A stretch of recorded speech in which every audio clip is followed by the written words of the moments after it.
اگر اس کی وفات ہو جاتی ہے تو وہ شخص سیدھا جنت میں جائے گا۔ کہ مسلمانوں کے پاس تو اتنے بڑے بڑے انعامات ہیں۔ اللہ سبحانہ تعالیٰ نے ہمیں اتنا اتنا کرم کیا ہوا ہے کہ جب ہمیں یہ پتہ چلتا ہے کہ ہم نے صبح شام کی دعائیں، دیکھیے اب تو ایپ بھی ہیں، اگر آپ ایپ سٹور میں جا کے بھی اپنے فون میں اس کو اپلوڈ کر لیں گے تو آپ کو صبح کی دعائیں، رات کی دعائیں، فون کھولا آپ نے پڑھ لیا، اتنی پیاری پیاری باتیں ہیں جس کی کوئی حد نہیں۔ جتنا آپ سمجھنے کی کوشش کریں گے اتنی سمندر میں غوطے لگاتے جائیں گے، کیونکہ رسول اللہ صلی اللہ علیہ وسلم نے جو یہ فرمایا نا کہ جو بھی، میں کہتی ہوں 1000 نیکی کوئی چھوٹی بات ہے، کتنی دفعہ 100 دفعہ الحمدللہ الحمدللہ الحمدللہ سبحان اللہ و بحمدہ سبحان اللہ و بحمدہ پڑھنے سے ہو جاتا ہے۔ رسول اللہ صلی اللہ علیہ وسلم پر درود بھیجنے سے، چھوٹے سے چھوٹا اللہم صلی علی محمد وعلی آل محمد، اتنی چھوٹا سا درود پڑھنے سے رسول اللہ صلی اللہ علیہ وسلم 10 نیکیاں،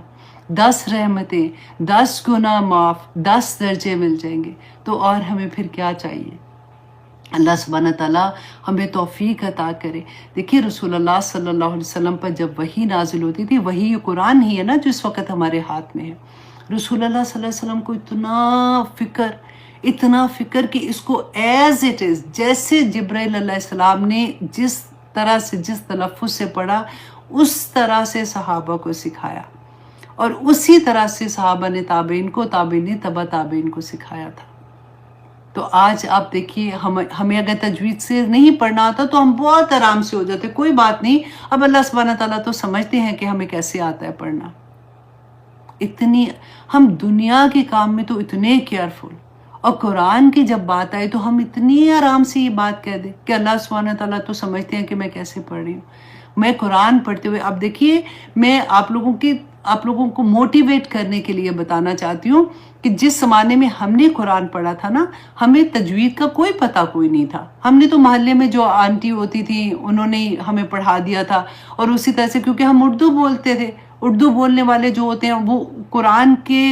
کیونکہ سیم وہ حروف ہوتے ہیں نا، تو ہم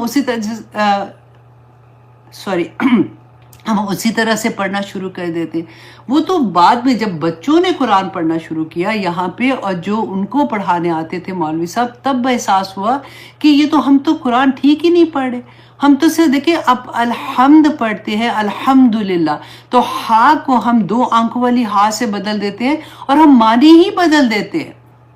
اور ہمیں یہ بھی نہیں پتا کہ حروف کہ اللہ سبحانہ تعالیٰ نے کیا کہا کہ جو غلطی ہوتی ہے، جو جلی ہوتی ہے اور وہ جو خفی ہوتی ہے وہ کیا ہے، لحن جلی اور لحن خفی کیا ہے۔ لحن جلی حرام ہے، ہمیں یہ بھی نہیں پتا ہوتا، ہم تو آرام سے پڑھ لیتے ہیں کہ کوئی بات نہیں، نماز لیکن قرآن نہیں آئے گا، نماز ہی نہیں پڑھ سکتے نا، نماز میں قرآن ہی تو پڑھتے ہیں، اور وہ بھی ساری اپنی مرضی کی، اور اس میں محنت نہیں کرنی۔ فَإِذَا فَرَغْتَ فَانصَبْ وَإِلَىٰ رَبِّكَ فَارْغَب، محنت کرو، ایسا نہیں ہے کہ اچھا بس ٹھیک ہے میں نے کر لیا۔ تھکو، اس کے لیے اللہ سبحانہ تعالیٰ کہہ رہے ہیں تھکو، اپنے جسم کو تھکاؤ۔ جب تجوید ہم سیکھتے ہیں نا، زبان تھکتی ہے کیونکہ ہمیں عادت نہیں ہوتی۔ اب نئے بچے جو ہے نا الحمدللہ انہوں نے تو سیکھا ہی ایسے، جو ہماری ایج کے ہیں۔ اب دیکھیں میں ڈاکٹر اسرار صاحب کو سن رہی تھی، کیونکہ ہم لوگوں نے جب پڑھا نا تو ہم جیسے فار ایگزامپل اللہم صلی علی پڑھتے ہیں نا، پریکٹس سے بعد میں پڑھنا شروع کیا۔ پہلے ہم کیسے پڑھتے تھے؟ اللہم صلی علی، لے کہتے تھے، پھر پتہ چلا نہیں اس کو تو باریک کر کے پڑھنا ہے، تو پھر ہم نے اور خوبصورتی سے پڑھنا شروع کیا۔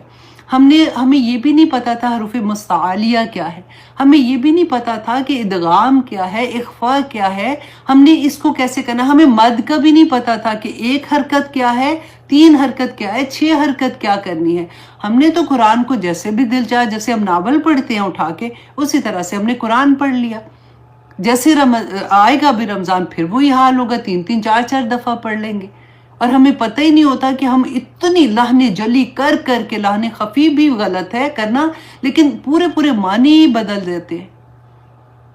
میں نے اپنی اگزامپل اس لیے دیتی ہوں کہ دیکھیں میں نے اپنی اس عمر میں بھی ابھی تک بھی میں سیکھ رہی ہوں،